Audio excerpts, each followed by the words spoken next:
Hello Internet, this is Matt Wicks of the Bluebell Model Railway channel. This evening I thought I'd do a slightly different to normal video and do a sort of workbench video. You can see I've got a few bits in front of me here. Tonight I thought I'd do a sort of tutorial video on how to paint a locomotive backhead. You can see in front of me here I've got a model which I'm currently building from scratch. This is a Metropolitan E-Class, and in front of it on the polystyrene pizza tray, which you can see here, you can see a number of components for the cab.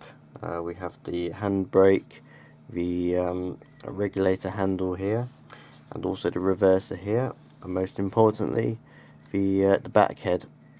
This is a casting from Southeastern Fine Cast, which is a couple of quid, and this has been basically primed with Halford's grey primer, then a couple of coats of matte black paint, same manufacturer, so from Halford's as well.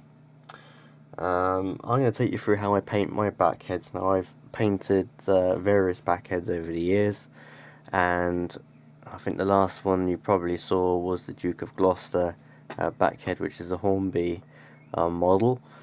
Quite a few Hornby models a year or two ago came without painted backheads, just complete black plastic backheads without any detailing or painting up. So I thought I'd go through how I do mine. So if you want to do yours on your Hornby model or your kit, then you can follow my lead as well. Basically, paints we're going to be using are mainly Humbrol paints. I have a nice matte red here, number 60, which will be for the regulator handles or brake handles or reverser. Have a nice copper colour here, number 55. I've got a white, which is mainly for the water level glasses. That's number 34. That's a matte as well. Also have a silver here as well, 191, which is for various little bits and pieces. And they're the main paints that I'm going to use. I use some very fine brushes. These have been quite well worn over the years. These are mainly to get at small little bits and pieces on the backhead. Oh, I didn't miss the pot of paint there, didn't I? 16 as well, number 16, which is acrylic, and that's gold. And that's for various handles or whatever. So yeah, small brushes. But most importantly, I use a pencil, which you may wonder is a bit strange, but it will make sense a little bit later on. But I mainly use this to do the pipes on the backhead, and as you can see, hopefully with the light, you can see there's quite a few small pipe runs on the front of it going up to various components on the backhead, and I usually use a pencil to do the pipe work. Anyway, enough chat, let's get on to just starting to paint the backhead on this model. Right, we'll start off with some copper paint on this backhead, so we'll be going over the pipe work on the back of the backhead. Using the pencil for this, it's important to mix your paints well, which will allow them to dry properly, and also remember not to put too much paint on the end of your pencil, or it will go everywhere and it will run into various little crevices and things that you can't get it out again. You can see here that I've already painted some bits here on the right hand side. I've done the main pipe with a small paintbrush, and the pipe work on the front of the backhead with a pencil. So we'll continue with painting these pipes.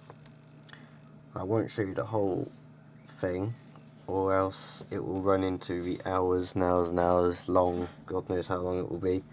But I'm just going to go over very lightly with the pencil, and I find it a lot easier to use a pencil than a brush, mainly because of control, and I know where paint will end up.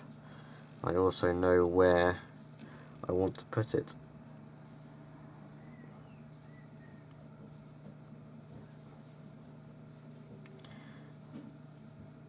It's best to take your time with these things, or if you rush, it will go very wrong.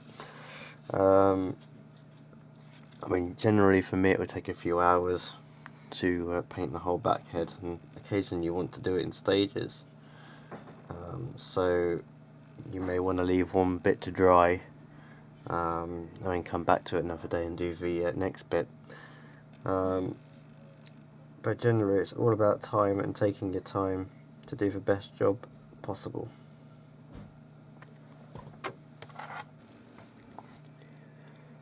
Okay, now since we have the all the copper pipework done, as you can just about see, we'll move on to the gold colours. So anything brass on the backhead here.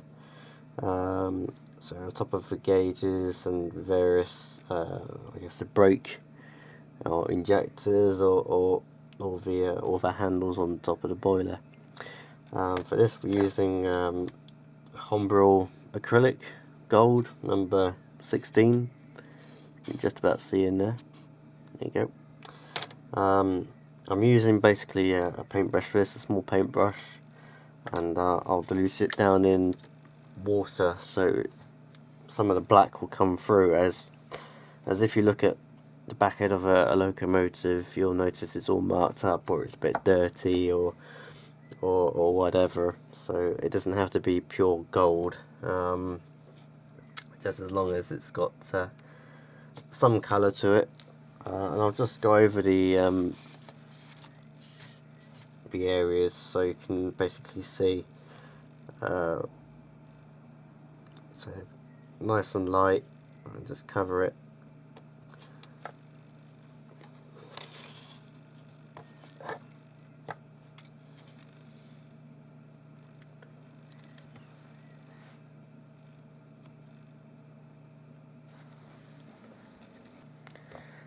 Okay, as you can see here, we have now done all the gold parts on the backhead. At the bottom of the water glasses, all the pipework, and all the handles on the top of the boiler, so as the vacuum or steam brake or whatever it is there, and a couple of oil boxes on the front of the backhead here as well. Now what we'll do is use number 34, which is Humbrol enamel white, and we'll go over the water glasses. You can see I've done one already. And basically I'll just go over the front of the glass here.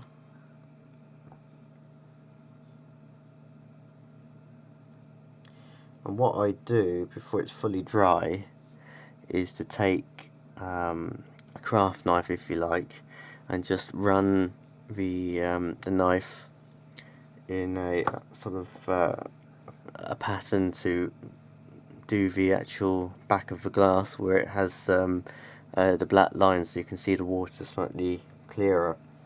And I do that on these models, and also on the water gauges as well, or the pressure gauges on the back of the cab.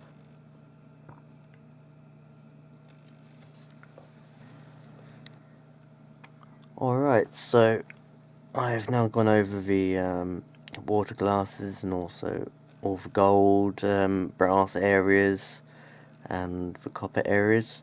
You can see just there I've gone over the water glass as well with the craft knife to make the black marks which are behind the glasses, so you can see the water level a bit clearer. What I'll do now is just go around and tidy it up, and possibly go over some of the gold areas and just sort of darken them down a little bit with a bit of matte black paint. Obviously there's a few little bits missing, which is the regulator handle, which I've got just here. I'll just fit that on there now.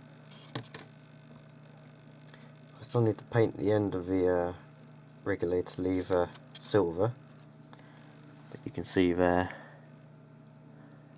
just fitted. I'll also paint the regulator marker, which is just behind the rod at the top here, silver as well, which will show it first, second valve, etc., all the way open to full or closed.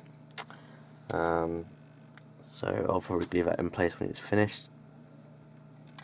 Also have the a small handbrake as well, and I still need to go around and finish the reverser handle, which needs silver paint on the outside of it. I might even go over the handle again and paint the rest of it red. So that's how I paint my backheads and the tools I use.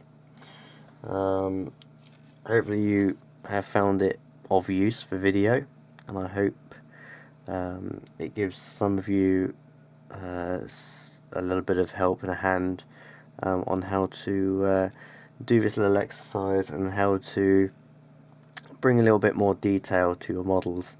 I know some people will say, what's the point, you're not really going to see it inside a tank engine, but at the end of the day it's a kit that I've built and I know it's there. If it's unpainted, I wouldn't be happy with it. I know some of you may be happy with leaving it unpainted, that's not a problem, but if you want to be proud of your model and be proud of what you've done and to make the model your own, I suggest you have a go and you know, paint it up and detail it. It's a nice simple piece of detailing and a bit of paintwork. If you want to have a go and try yourself, what I suggest is possibly buy one of the Dapol plastic locomotive kits and try painting the backhead on one of those. Nice, simple, cheap, and if you get it wrong, not a problem. That's all for now. I hope you enjoyed this little video, and hopefully you'll be seeing more of my Metropolitan tank in the coming months when it's finished.